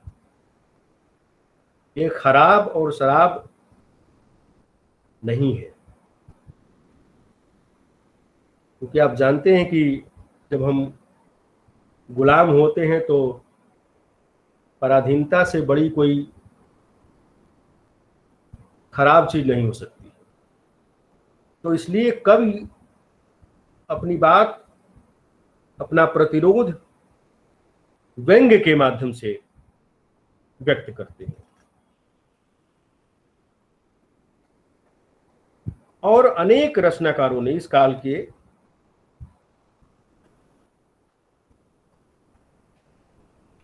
जैसा कि बहुत विस्तार से अवधेश जी ने उस पर चर्चा की है, लेकिन यह जो आजादी की अनुगूंज है बहुत इंसाइट के साथ, बड़ी आंतरिकता के साथ द्विवेदी युग में दिखाई पड़ती है, जहां नाथूराम शर्मा शंकर जैसे प्रचंड विरोध और उससे उपजी हुई जो मानसिकता है उसको व्यक्त करने का प्रयास करते हैं। उनका बहुत प्रसिद्ध है, एक तरह का कविता ही नहीं कहूंगा बल्कि एक तरह गान है वो, और उसका शीर्षक ही उन्होंने दिया था बलिदान गान। और उसमें जो आज की युवा पीढ़ी है, आज की मतलब उस समय की जो युवा पीढ़ी है, उस युवा पीढ़ी को वो आत्मोत्सर्ग के लिए एक तरह से आह्वान करते हैं। देशभक्त के वीरों मरने से नेक नहीं डरना होगा, प्राणों का बलिदान देश की वेदी पर करना होगा।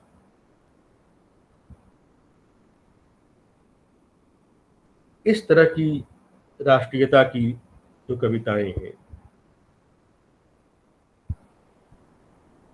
उनके माध्यम से नाथूराम शंकर शर्मा जैसे रचनाकार हैं,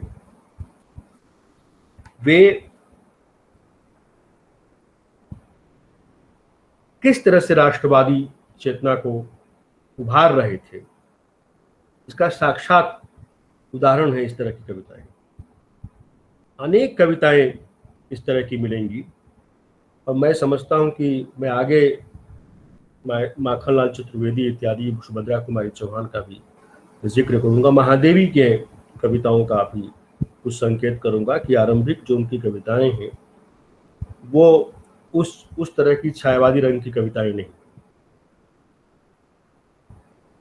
मैथिली शरण का स्वदेश संगीत एक है जिसमें वो कहते हैं कि धरती हिलकर नींद जगा दे, वज्रनाद से व्योम जगा दे, दैव और कुछ लाग लगा दे।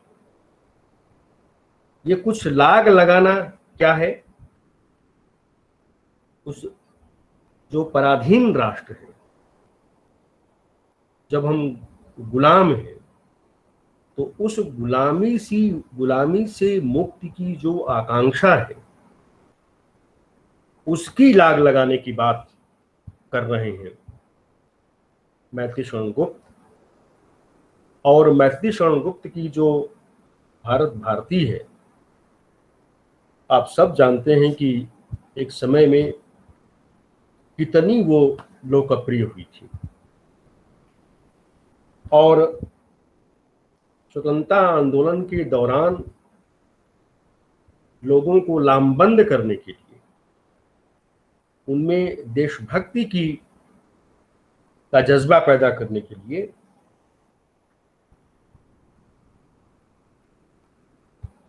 किस तरह से उनको अनुप्रेरित करते हैं,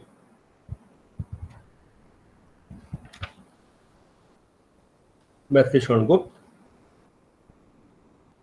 बल्कि कहीं कहीं हिकार का भाव भी वो उसके माध्यम से जगाना चाहते हैं। जिस कविता का जिक्र किया अवधेश जी ने, हम कौन थे क्या हो गए हैं और क्या होंगे अभी, आओ विचारें आज मिलकर ये समस्याएं से। तो कहीं वो संकेत करते हैं उस तरफ कि यह देश क्या था और क्या हो गया है। और मैं समझता हूं कि आज के संदर्भ में समस्याएं और बढ़ी और इन कवियों का जो अनुभव जगत है वो इतना व्यापक है कि उनसे बहुत कुछ अभी भी हम सीख सकते हैं, उससे बहुत कुछ प्रेरणा ले सकते हैं। जो गुम हो रहा है हरिया हरकुलिस की हरानी की तरह, उसकी पीड़ा भारत भारती में भी है। उसी पीड़ा की अभिव्यक्ति राष्ट्रकवि मैथिलीशरण गुप्त करते हैं। भूलोक का गौरव, प्रकृति का पुण्य लीला स्थल कहाँ, फैला मनोहर गिरि हिमालय और गंगा जल कहाँ। राष्ट्रीयता का मतलब या राष्ट्रीयता की अनुगूंज का मतलब खाली यही नहीं है कि देश को आजाद करवाना है। राष्ट्रीयता का एक मतलब ये भी है कि जैसे कि भारतेंदु ने कहा कि पै धन विदेश चली जात यह है अति फारी। यहाँ का माल है सब बह करके ड्रेन हो करके विदेश जा रहा है, वो उसकी भी हमें चिंता करने की आवश्यकता है। मित्रों, आप देख सकते हैं कि ये जो वैश्विक पैंडेमिक है, महामारी है, उसमें हमारी कैसी तस्वीर हमारे सामने आई है। जिस गंगा जल की बात कर रहे हैं मैथिलीशरण गुप्त कि वह गंगा जल कहाँ है, उस गंगा जल में मित्रों शव तैर रहे हैं।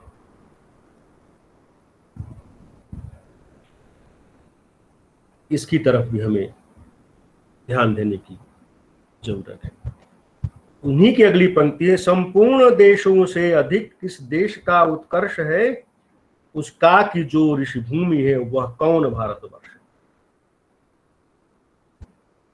हमें उस भारत की खोज, हमें उस भारत की चिंता करनी पड़ेगी। यही चिंता आप देखेंगे कि बिल्कुल समानांतर तौर पर, बिल्कुल उसके पैरेलल, एक बड़े प्रसिद्ध कवि हूं गोपाल शरण सिंह नेपाली, ठीक जो मैथिलीशरण गुप्त कह रहे हैं वही गोपाल शरण सिंह नेपाली कह रहे हैं। वह धीरता कहाँ है, गंभीरता कहाँ है, वह वीरता हमारी है, वह कहाँ बड़ाई, क्या हो गई कलाएं, कौशल सभी हमारे, इसने शताब्दियों की ली छीन सब कमाई। यह चिंता उस काल के रचनाकारों के बीच दिखाई पड़ती है, जहां बस आलस, आपसी फूट, खुदगर्जी, मिथ्याकुलीनता, आडंबर और जैसे लगता है कि अभिशापों का ढेर लगा हुआ है।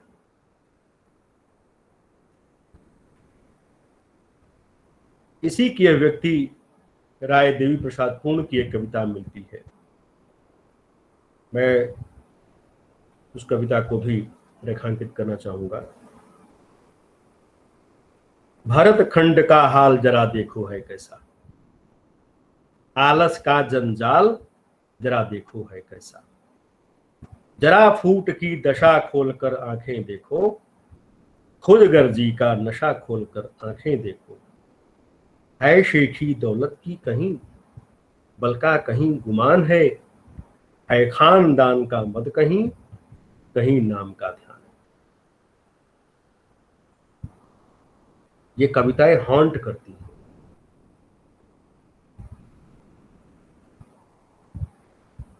और सोचने के लिए बाध्य करती हैं। हम सब जानते हैं और ये कहने की जरूरत नहीं है कि देश में, देश की जो आर्थिक स्थिति तो सामाजिक स्थिति, तो राजनीतिक स्थिति और अन्य जो स्थितियां हैं, वो कैसे आप देखिए कि आज से इतने सालों बाद जिन कवियों ने ये बातें कही हैं वो आज किस तरह से प्रासंगिक हो रही है। स्वदेशी की चिंता को लेकर के बहुत से जागरण मंच भी बन चुके हैं। इस स्वदेशी की चिंता उस समय इस प्रकार था और हम स्वावलंबन को किस तरह से अंगीकार कर सकें, इसकी चिंता उस काल के अनेक रचनाकारों में मिलती है।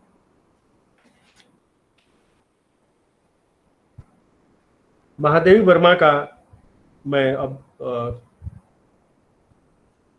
द्विवेदी युग से निकल करके, क्योंकि मैं अगर सभी कवियों पर विचार करूंगा तो बहुत लंबा समय हो जाएगा और उसके लिए 1 घंटा मुझे ही चाहिए। तो मैं इस तरह के संकेत करते हुए मैं धीरे धीरे आ जाता हूँ छायावाद में। और आप सब जानते हैं कि छायावाद का जो मूल्यांकन किया गया वो एक विशेष संदर्भ में किया गया और उसके रहस्यवाद और लाक्षणिकता और तमाम चीज़ों के संदर्भ में उसको देखा गया। स्थूल के प्रति सूक्ष्म का विद्रोह कहा हमारे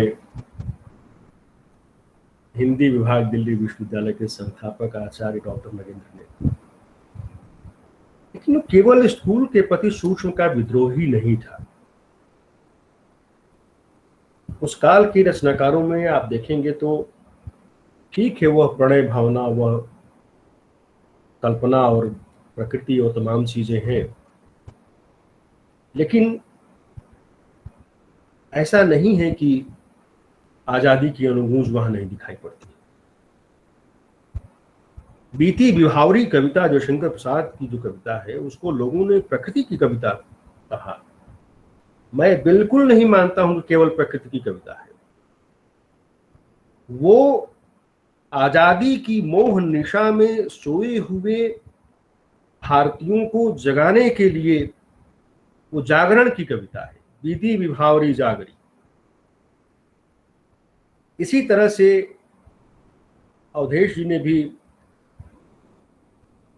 जो उनके नाटकों में स्कंदगुप्त और चंद्रगुप्त में जो गीत आते हैं, हिमाद्रि तुंग श्रृंग से प्रबुद्ध शुद्ध भारती स्वयं प्रभा समुज्ज्वला स्वतंत्रता पुकारती, इस तरह की जो कविता है। अरुण यह मधुमय देश हमारा, जो कार्नेलिया गाती है, जहां पहुंच अनजान क्षितिज को मिलता एक सहारा। यह भारत भूमि है जहां कोई भी आकर के शरण ले सकता है। किसी को भी यहां हम अतिथि देवों के रूप में, देवो भाव के रूप में स्वीकार करते हैं। यह हमारी वसुधैव कुटुंबकम की भावना है। आप जानते हैं हिंदी में ऐसे महान विदेशी विद्वान भी हुए हैं जो कि यहीं के यहीं रह गए, इस भारत भूमि में ही रच पच गए। उसके सबसे बड़े एग्जाम्पल थे फादर कामिल बुल के। वो बेल्जियम के थे लेकिन आजीवन सेंट जेवियर्स कॉलेज रांची में रहे वो, और यहीं उनका, यहीं से पीएचडी किया, वहीं उन्होंने अध्यापन किया, यहीं रह गए वो। तो ये हमारी संस्कृति है और इसकी बहुत सी अनुगूंजें तमाम रचनाकारों की रचनाओं में।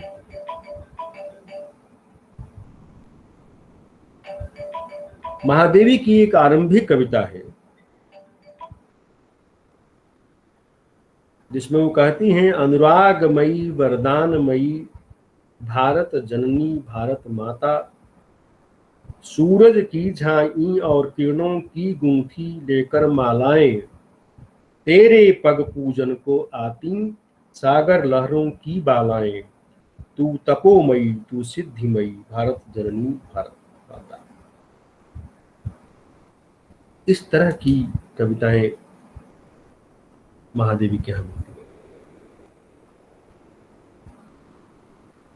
जो महादेवी शून्य मंदिर में बनूंगी आज मैं प्रतिमा तुम्हारी, मदिर मदिर में दीपक जल, प्रियतम का पथ आलोकित कर, जो रहस्यवाद में चली जाती हैं, वही महादेवी की, उन्हीं महादेवी की जो आरंभिक कविताएं हैं उनमें कहीं न कहीं राष्ट्रवाद की अनुगूंज दिखाई पड़ती है।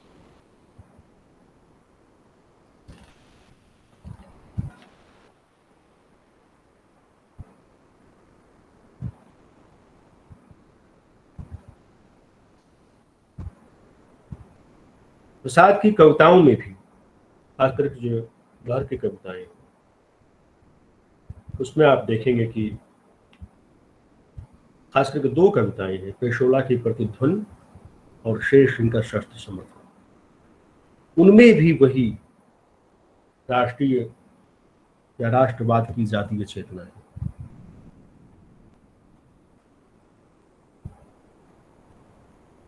प्रसाद का मैंने जैसे कहा आपसे, इसी तरह से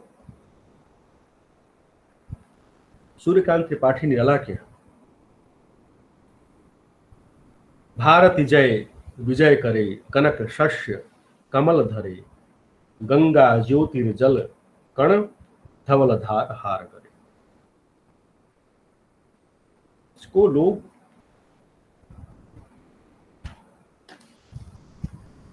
स्वतंत्रता की चेतना से संदर्भित नहीं करते।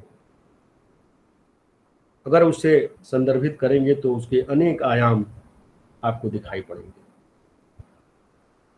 यहाँ तक कि उनके उपन्यासों में भी आपको ये चेतना दिखाई पड़ेगी।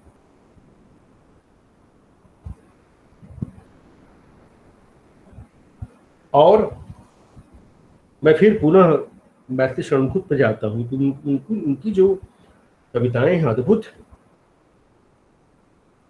और आपको बताऊं कि उनके जो गीत हैं, बड़े खूबसूरत गीत लिखे हैं मैथिली शरणखुद ने,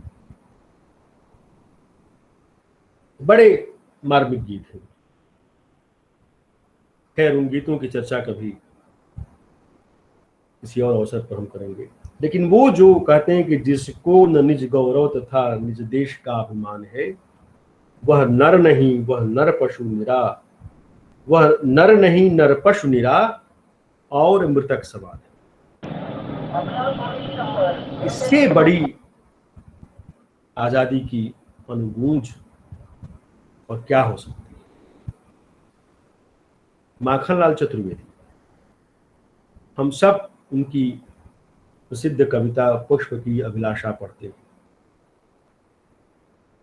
मुझे तोड़ लेना बन माली, उस पथ पर देना तुम फेंक, मातृभूमि पर शीश चढ़ाने, जिस पथ जाए वीराने। ये वही भाव है। और इस तरह की जो पंक्तियां हैं, मैं समझता हूं कि ये जैसे अमर शहीद होते हैं उसी तरह से इस तरह की पंक्तियां होती हैं। जैसे बहुत सी आप देखते हैं कि वो आज़ादी की अनुगूंज से विजयी विश्व तिरंगा प्यारा झंडा ऊंचा रहे हमारा, कितना पॉपुलर गीत है। इसी तरह से अवधेश जी ने जिक्र किया सुभद्रा कुमारी चौहान का। अंग्रेजी साम्राज्यवाद को अपनी कविताओं से पीड़ित करने वाली, एक तरह से उनको हिला देने वाली उनकी कविता है। और वो कविता का में लय देखिए कितना है। मैं समझता हूं कि वो आल्हा इत्यादि की तरह से लोककंठ में वो धसी रची पची कविता है। सिंहासन हिल उठे राजवंशों ने भिपटी तानी थी, बूढ़े भारत में भी आई फिर से नई जवानी थी। मैं इस कविता को थोड़ा सा पढ़ना चाहूंगा। गुमी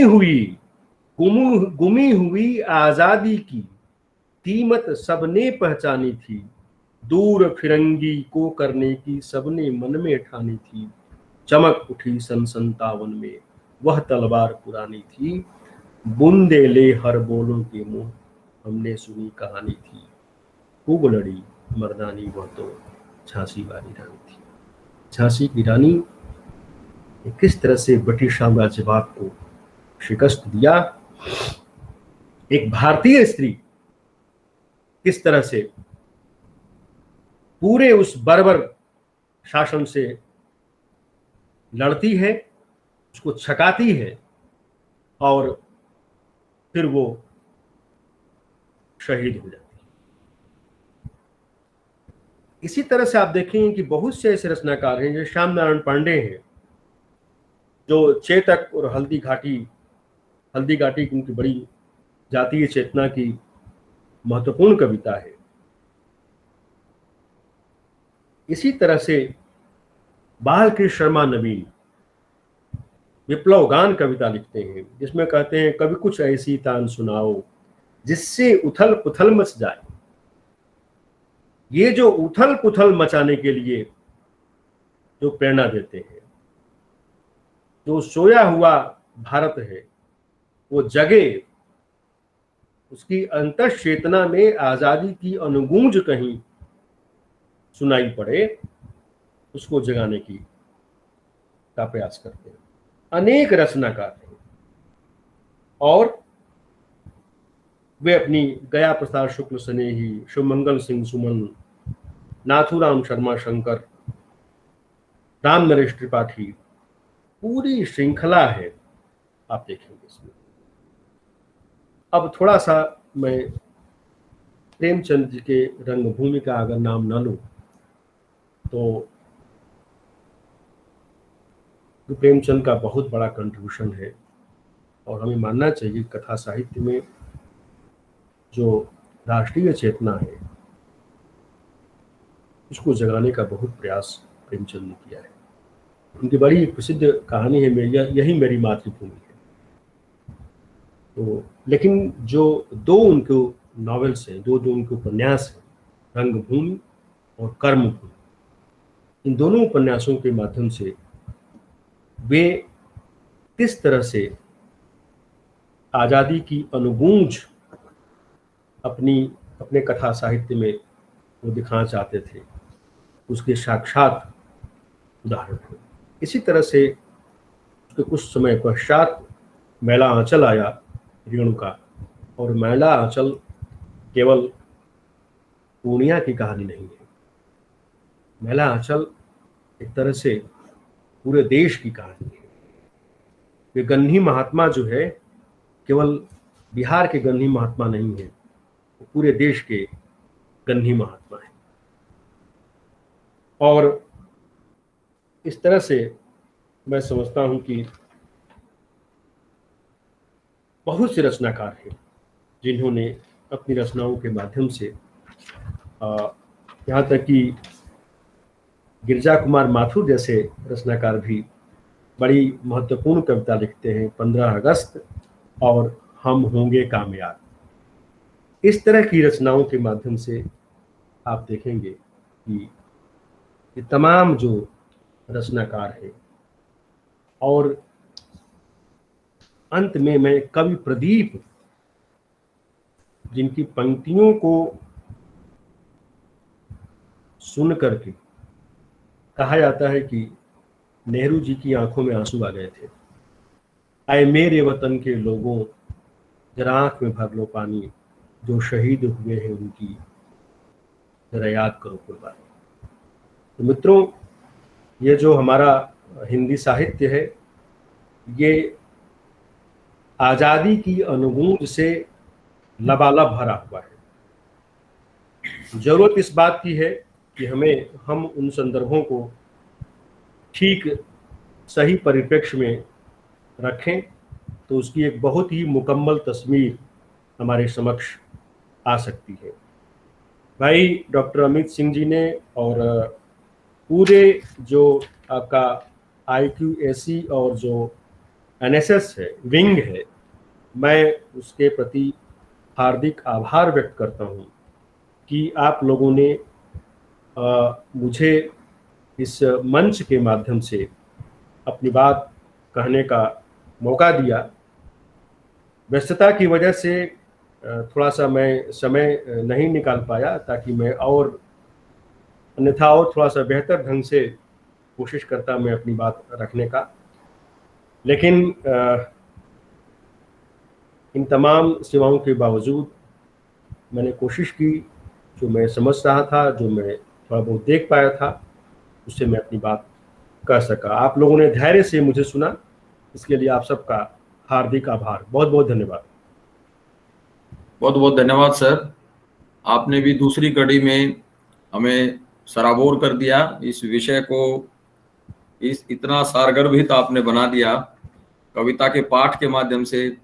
और अवधेश सर ने जिस तरह से आंदोलनों की याद दिलाकर सच में ही आजादी के स्वर को आप दोनों ने वास्तविकता में यहाँ ध्वनित कर दिया, मैं आपका हृदय से आभार प्रकट करता हूँ। और मैं इसी कड़ी में हमारे लिए एक गौरव और सौभाग्य का विषय है कि हमारे बीच में हमारे आदरणीय गुरुजी मुकेश गर्ग सर भी विद्यमान हैं। मैं चाहूंगा सर आप भी अपने आशीर्वचनों से हमें लाभान्वित करें, क्योंकि यहाँ अन्य महाविद्यालयों से भी कुछ साथी जुड़े हुए हैं और हमारे बहुत सारे शोधार्थी मित्र भी जुड़े हुए हैं। तो मैं चाहूंगा सर आप भी जरूर आशीर्वचन हमें देकर जाएं। नहीं, बिल्कुल दें, हमारा भी आग्रह है। हाँ मुकेश गर्ग सर, मैं आपको आमंत्रित करता हूँ सर।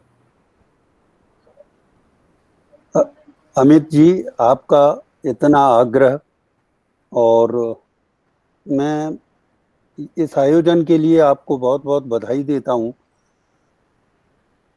बड़ा सुचिंतित रहा, और अवधेश जी ने बहुत अच्छा बोला ही था, मगर हमारे मित्र अनिल राय जी ने, जो इतनी व्यस्तताओं के बावजूद और इतनी सारगर्भित बातों को सामने रख देना, ये उनकी योग्यता का बहुत बड़ा सबूत है।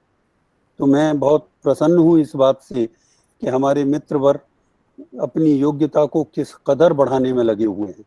बिना पढ़े वो इतनी अच्छी अच्छी और इतनी ऊंची बातें और इतनी सारगर्भित बातें हमारे सामने रख पाते हैं। ये एक बहुत बड़ी क्षमता है उनकी। मैं उस क्षमता के और विकास के लिए निरंतर कामना करता हूँ। ये पूरा आयोजन जिस योजना के तहत चल रहा है, पूरे देश में चल रहा है, यहाँ पर, क्योंकि अब हम बचपन की बहुतेरी चीज़ें याद रहती हैं आज़ादी की, और वो तब उस ज़माने में क्या कविताएं होती थी और कितना जज्बा होता था। लेकिन देख रहा हूँ कि ये 75 बरस होते जा रहे हैं ज्यों ज्यों, वैसे वैसे वो जज्बा इन बच्चों में आजकल बहुत कम दिखाई देता है। उन्हें मालूम भी नहीं पड़ता है कि हिंदी की कविताओं में आज़ादी का कोई मामला भी है। इसकी तरफ ध्यान भी बहुत कम जाता है। जब तक कोई विषय ही न रख दिया जाए, जैसे आज रखा गया, तो ध्यान गया कि क्या क्या चीज़ें किन किन विद्वानों ने, किन किन कवियों ने कैसे कैसे कही हैं, और इसकी याद जगाए रखना, बनाए रखना, ये बहुत ज़रूरी है। और इस आयोजन से इस बात की पुष्टि होती है कि अब हमें इस बात की तरफ भी लगातार ध्यान ज़रूर रखना चाहिए कि हमारे जो अगली पीढ़ी के जो लोग हैं, वो निरंतर ये समझें कि हिंदी साहित्य ने इस देश की आज़ादी के लिए क्या क्या किया है। तो मैं आपको फिर से बहुत बहुत शुभकामनाएं देता हूं, और अनिल जी को खास तौर से, उधर अवधेश जी को मैं प्रणाम करता हूं। और अमित, आप तो हमारे शिष्यवत हैं ही हमेशा से, तो मुझे बहुत खुशी है कि एक आयोजन इतनी सफलतापूर्वक संपन्न हुआ। मैं सबको प्रणाम करता हूं। धन्यवाद सर, आपने हमारा मनोबल बढ़ाया। और अब इसी कड़ी में मैं चाहूँगा कि यदि हमारे ही कॉलेज से या बाहर से, जैसे मैं देख रहा हूँ समरेंद्र जी यहाँ जुड़े हुए हैं, श्यामलाल मोर्निंग से हैं, और दूसरे कॉलेज से अनीता जी जुड़ी हैं, और भी लोग जुड़े हुए हैं, या हमारे ही कॉलेज के जो साथी हैं, मैं चाहूँगा यदि किसी की कोई टिप्पणी, कोई जिज्ञासा है तो अपनी बात रख सकते हैं।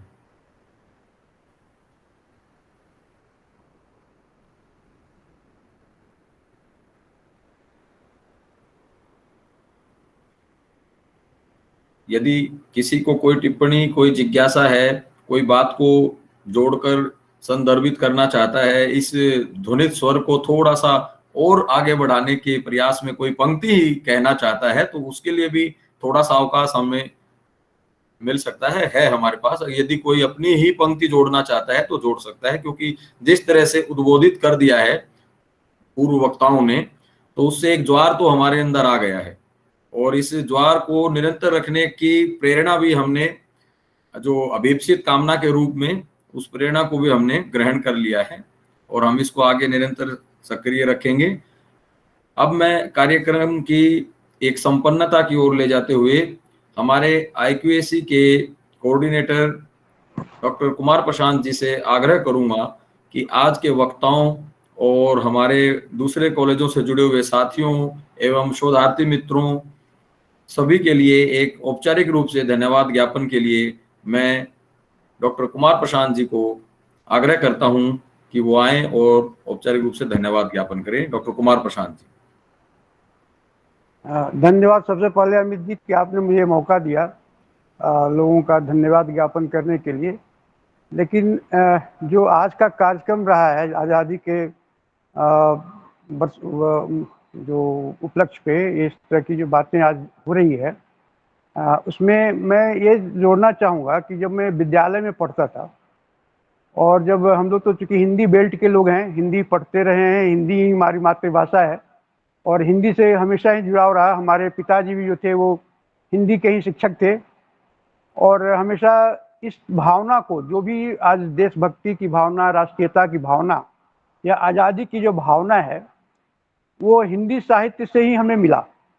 और हिंदी साहित्य ने न जाने हमारे देश के सभी निवासियों को, मैं तो कहूँगा, क्योंकि हिंदी भाषा सभी से कहीं न कहीं जुड़ा ही हुआ है, और हिंदी भाषा के चलते हमारे दिल में, हमारे मन में हमेशा से राष्ट्रीयता की भावना जागृत हुई है।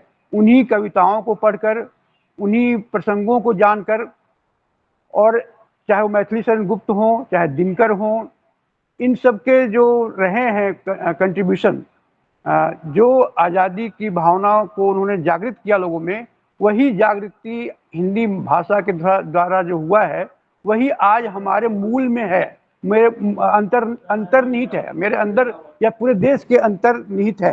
क्योंकि हमने इस चीज़ को मान के चलते हैं कि देश की आज़ादी में जो लोगों ने बलिदान दिए, जैसे कई लोगों ने, जैसे अवधेश सर थे, उन्होंने नेहरू की बात की कि भाई नेहरू जो थे, अगर हमें वीर सपूत चाहिए था, ना कि सत्ता भोगी चाहिए था। तो ये सारी चीज़ें उस समय के लोगों में राष्ट्रीयता की भावना जो थी या जो देश भावना थी, वो आज मूलतः हमारे देश में कमी दिख रही है, वो नहीं रह गई है, जो कि आज़ादी के दौरान और आज़ादी के बाद लोगों के द्वारा मिला है।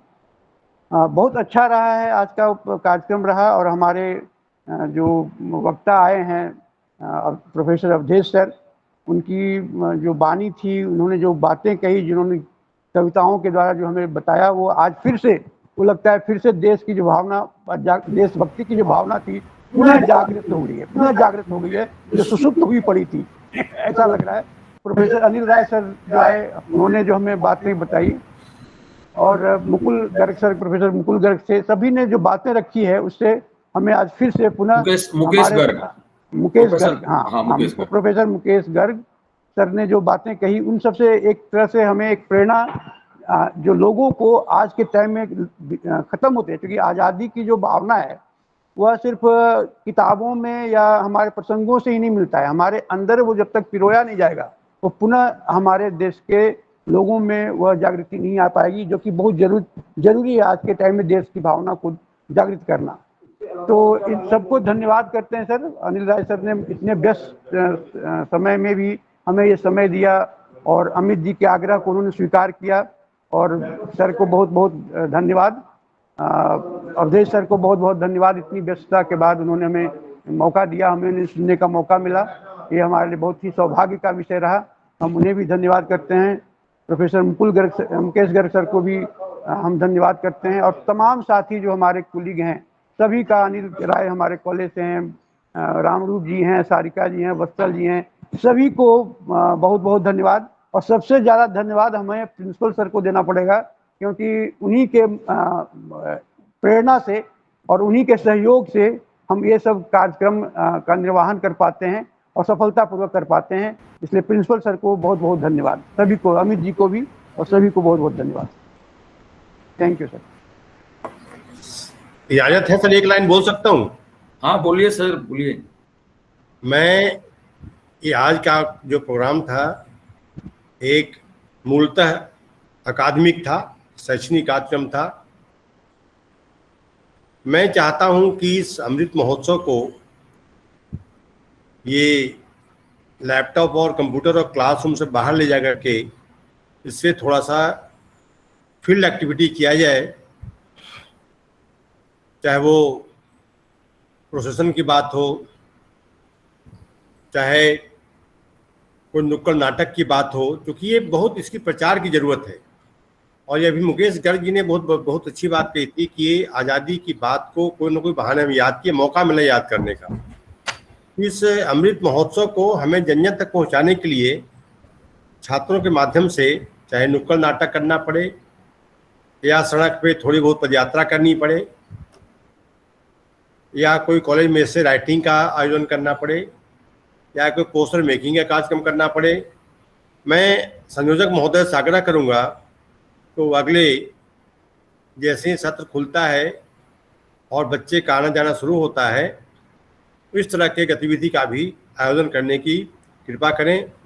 और प्रिंसिपल्स ऑफिस की तरफ से पूरी सहायता मिलेगी, इस बात का मैं आश्वासन आज यहीं से दे सकता हूं कि मेरे तरफ पूरा आश्वासन रहेगा। और अनिल राय सर से भी मेरा विशेष आग्रह है कि जब कॉलेज खुल जाए एक बार आके हमारे बच्चों से फेस टू फेस मुखातिब हों। जरूर जरूर जरूर सर, आपको कष्ट दूंगा? नहीं, कोई बात नहीं। तो मैं फिर से एक बार, जबकि औपचारिक धन्यवाद समाप्त हो चुका है, फिर से मैं एक बार आप लोगों का तहे दिल से आभार व्यक्त करता हूं और इस उम्मीद के साथ विदाई लेता हूं कि आगे हमारी मुलाकात निश्चित तौर पे होगी किसी न किसी जगह पे। मुकेश गर्ग साहब भी हमारे कार्यक्रम पर हिस्सा रहेंगे और हम जो मेज़बान हैं सर, मेज़बान तो हम अपनी जगह पर रहेंगे ही रहेंगे। और अमित भाई कार्यक्रम का आयोजन करते रहेंगे और मेरा सहयोग है और रहेगा। बहुत बहुत धन्यवाद सर, बहुत बहुत धन्यवाद सर। सभी को नमस्कार। चलिए, बहुत बहुत धन्यवाद आपका। फिर मिलेंगे रचनात्मक कार्यक्रम में, फिर से मिलेंगे। बहुत बहुत धन्यवाद, आभार, धन्यवाद।